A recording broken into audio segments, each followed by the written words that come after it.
Talk about that with the president's national security advisor, John Bolton. He's joining us live here in the studio this morning. Good morning, Ambassador. Great to see you on this Mother's Day. This meeting is unprecedented, of course, but the outcome historically of some high-level meetings are kind of predetermined. And President Trump says we're going to make a great deal for the world. You heard him say that. Mike Pompeo says the U.S. and North Korea have complete agreement about what the ultimate objectives are. So what kind of nuts and bolts are really left to negotiate here? Well, I think the specifics are quite important, and I think the president's very optimistic because he sees the chance of a breakthrough, but I don't think he has stars in his eyes over this. I think what we need to see from Kim Jong-un is that he and the entire North Korean regime have made a strategic decision that they will be better off without weapons of mass destruction. And I think one advantage of having this meeting between President Trump and Kim Jong-un so soon, in effect, without months and months and months of preparation, is that President Trump will be able to size Kim Jong-un up and see whether the commitment is real. So what's really non-negotiable? Well, I think the denuclearization is absolutely at the core of it, and it means not just the nuclear weapons. North Korea has previously agreed several times, in fact, to give up its uranium enrichment and plutonium reprocessing capabilities. We've got the ballistic missile issue is on the table. We've got to look at chemical and biological weapons. There are a range of things to discuss, and so that is really whether Kim Jong-un will come through on this, and it's the reason why the president is both optimistic but realistic at the same time. And let's go back to those terms: permanent, verifiable, and irreversible denuclearization of the Korean Peninsula. That's what has to happen? Right, and that's something that has to happen before the benefits start to flow. I think the objective for North Korea is to see whether they want to become a normal nation. So the benefit, you say before the benefits have to flow. So we would give them nothing until all of this has happened, not just beginning it? We want to see the denuclearization process so completely underway that it's irreversible. So what does that look like? Well, I think the implementation of the decision means getting rid of all the nuclear weapons, dismantling them, taking them to Oak Ridge, Tennessee. It means getting rid of the uranium enrichment and plutonium reprocessing capabilities. It means addressing the ballistic missile issue, a lot of things like that. And North Korea has a very extensive program. Nobody believes that this is easy to do. It's going to require some discussion with North Korea. They're going to have to reveal all of their locations. They're going to have to allow open inspection. The International Atomic Energy Agency will have a role. The actual deconstruction of the nuclear weapons, I think, will be by the United States, perhaps with the assistance from others, because that's not really in the IAEA's remit. We hope to do it very quickly, and this is really one day. Do you agree on all this in one day, however? Well, we'll see how far they get. I was speaking of the yeah, I know that, but you can determine all this in one day, you think? Well, I think that we will at least see whether the decision on North Korea's part to give up nuclear weapons is something that they're prepared to carry through on. Then other discussions could occur. I don't think anybody believes you're going to sign the complete ending of the nuclear program in one day. But we are also very much interested in operationalizing the commitment as quickly as possible. And that is in North Korea's interest. When you say how long it will take for the benefits to flow, in many respects, that's in North Korea's hands. If they want to see opening to the rest of the world, if they want to become a normal nation like South Korea, the quicker they denuclearize, the quicker that will come. Kim has stopped testing nuclear weapons, ballistic missiles. He released those prisoners, but he is in a very strong negotiating position because of his nuclear weapons capabilities and his ballistic missiles. So what do you think he wants in return? Well, if he wants to be a normal nation, if he wants to have normal relations with the rest of the world, if he wants trade and investment to be possible for his desperately poor country, this is the path to do it. Nuclear weapons don't make North Korea safer. They don't make it more prosperous. Anybody who's any doubt about what North Korea is like, take a look at the famous pictures of the Korean Peninsula at night. The South is lit up. You can almost draw the lines of the coastline. North Korea, you can't tell the difference between North Korea and the Yellow Sea on the west. It's quite remarkable, really. I've talked to a lot of pilots about that. It's amazing. So that's the choice Kim Jong-un can make if he gives up his nuclear capabilities. Okay. Mike Pompeo said that if North Korea takes bold action to quickly denuclearize the United States, is prepared to work with North Korea to achieve prosperity on par with South Korea. So is what you're saying is what he's saying. The administration is prepared to make an economic commitment to North Korea? I think we're prepared to open to trade and investment with North Korea as soon as we can. And will the U.S. consider any sanctions relief before you see what you outlined there? We need to see implementation, and I don't think the present policy is going to change until that happens. Okay, before becoming National Security Advisor, you were pretty negative about Kim Jong-un. You didn't trust him. You famously said, "How do you know the North Korean regime is lying? Their lips are moving." Obviously, the U.S. is going to want verification of all of this, which you have outlined. But just in this last month, since you became National Security Advisor, has your opinion of Kim changed? Have you seen a different Kim? Have you learned anything about him that's changed your opinion? Well, let me just say, as a general proposition, I've read and said a lot of things in the past. I was a free agent. It was a wonderful way to be able to get your opinions about. But I'm not going to compare and contrast what I said over a long period of time with what I do now, because the advice that I give to the president, I give to him and not to discuss. I think the key point here is that the president's going to make the decision when he sits down with Kim Jong-un just what exactly the North is up to, and he'll size him up, and he's got an outstanding ability to do that, and we'll see what comes from it. I want to go back to that. I wasn't wanting you to compare.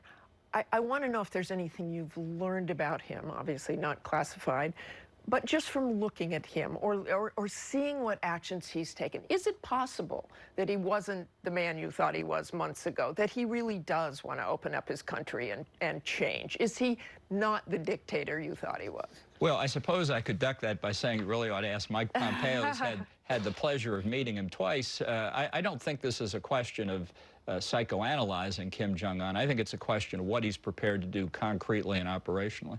And we were all so happy to see those American prisoners released, but it really did bring to mind Otto Warmbier, who died 6 days after he was here because he was severely brain damaged. Do you think he was tortured, or they inadvertently killed him? Well, I don't think that there's much doubt that his condition was due to his treatment in North Korean prisons, and we've seen the same pattern of behavior over the years. That's the kind of pattern of behavior that's simply unacceptable. But do you think he was tortured? Look, I'm not going to get into the specifics, but it goes to the critical point. If North Korea really wants to be a normal nation, that has to be not only ceased, it has to be exposed in the past for the benefit, for example, of the families in Japan whose children were kidnapped by North Korea over a period of years. Now, if the North is prepared to go ahead with that, if they really want to change their behavior, they have a very bright future ahead of them. And I want to move on to the Iran deal in a moment, but the president has criticized Iran and the Iran deal because it didn't address human rights. The State Department says North Korea violates human rights of those within its borders every day. Kim Jong-un is accused of killing his half-brother. So does the president intend to push Kim on human rights during this summit? Well, I think he's certainly going to raise the question of the Japanese abductees. Prime Minister Abe of Japan asked him to do it. He said he would. The South Koreans are very concerned about South Korean citizens who have been kidnapped over the years, and it's a proper subject to raise. And beyond that?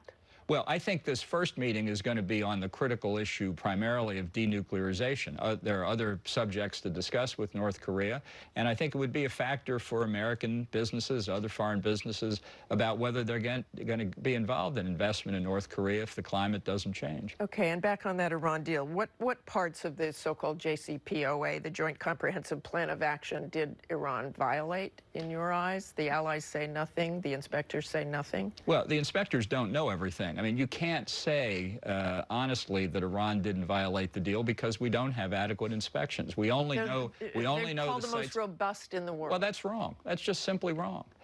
We have never had an adequate declaration from Iran of their prior military activities in connection with the nuclear program. It was a fundamental flaw of Barack Obama and John Kerry's negotiation of the deal that they gave that up. That just violates every precept of sound arms control negotiation.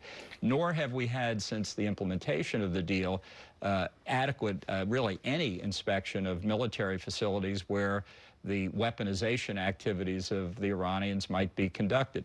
And I think what we saw when the Israelis released this treasure trove of prior information is that there very definitely was a prior military dimension, which gives the lie to the Iranian assertion that they didn't want nuclear weapons.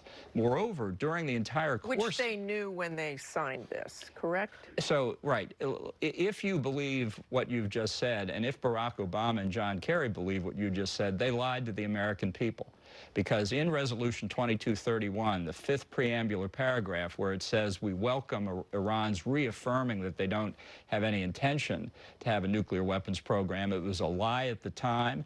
The administration then knew it was a lie and accepted it anyway. The Israeli information shows that on the weaponization aspect, Iran is one file drawer away from being pulled out to being right back on track, and that's only what's in the files. We have no idea what they've done since then. This network revealed in 2007 the weaponization activities in Parchin, Iran, which the Iranians have flatly denied ever since. That's the kind of background that leads you to believe that the Iranians never had any real intention of complying. So Ambassador Bolton, in the interim, are we safer? How can we know about their nuclear weapons program?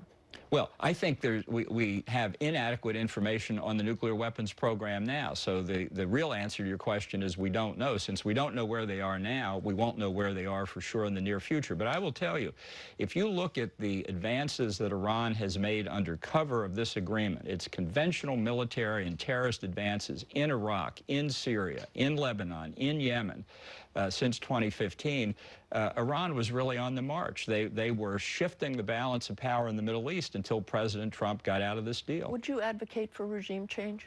That's not the policy of the administration. The policy of the administration is to make sure that Iran never gets close to deliverable nuclear weapons. And reports this morning in the New York Times say that the United States and Europe had reached consensus on 90% of a supplemental agreement, according to people involved in the talks. Is that true? I don't believe it's true. I've read the text of the supplemental agreement. It did not address the basic flaws in the agreement that President Trump identified. And by the way, President Trump identified these flaws 2 years ago. Nobody in the world, nobody should be surprised that the president's entirely consistent view on the negative aspects of this deal finally materialized on Tuesday in the U.S. getting out of the deal. The leaders of the UK, France, Germany issued a joint statement emphasizing their, quote, continued commitment to the nuclear deal. They say that Iran has been compliant and, quote, the world is a safer place as a result. The new U.S. ambassador to Germany, Richard Grenell, tweeted this after that. As real, Donald Trump said U.S. sanctions will target critical sectors of Iran's economy. German companies doing business in Iran should wind down operations immediately. The ambassador is just making a suggestion, of course, not a demand. But will the U.S. punish countries or companies who keep ties with Iran? Well, I think the president said in his statement on Tuesday that countries that continue to deal with Iran could face U.S. sanctions. Europeans are going to face the effect of U.S. sanctions, already are really, because much of what they'd like to sell to Iran involves U.S. technology for which the licenses will not be available.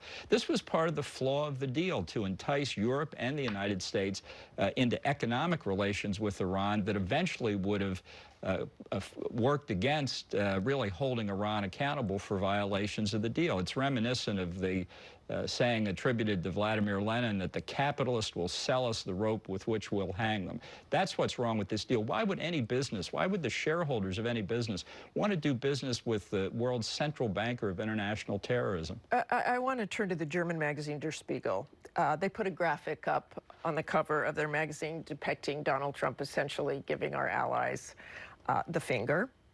And they wrote this in an editorial. The West as we once knew it no longer exists. It is impossible to overstate what Trump has dismantled in the last 16 months. Europe has lost its protective power. It has lost its guarantor of joint values, and it has lost the global political influence that it was only able to exert because the U.S. stood by its side. Are you concerned withdrawal will drive a wedge between the U.S. and its European allies? Well, I think the comment you've just read is silly. I don't think it reflects the reality. I think the Europeans are disappointed that we got out of the deal. Perhaps they feel that way in large part because representatives of the Obama administration were working in the past several weeks to try and prevent the deal for the U.S. from abrogating the deal, and may have given the Europeans the false impression that they could prevail. I think we're going to work with all of the Europeans, as President Trump has discussed with President Macron of France, with Chancellor Merkel of Germany, with Prime Minister May of England, to move beyond the deal. We all share the common objective of making sure Iran never gets nuclear weapons. We're worried about their terribly destabilizing and threatening military behavior across the region and their ballistic missile program, and we're going to work to stop that. And just finally, Mr. Ambassador, the American embassy in Jerusalem opening tomorrow. Will that make it harder or easier to get any sort of peace agreement? I think it will make it easier. You know, it's a recognition of reality. If you're not prepared to recognize that Jerusalem is the capital of Israel and that's where the American embassy should be, then you're operating on a completely different wavelength. I think recognizing reality always enhances the chances for peace. Okay, with that, we'll end it. Thank you very much. Thank you. When we come back, more on that historic summit from a different view, those with insights into North Korea and its dictator. Is Kim Jong-un really ready to make a deal? We'll ask a former CIA analyst and 2 journalists who have spent time inside North Korea. And the Powerhouse Roundtable on the firestorm over those insensitive remarks.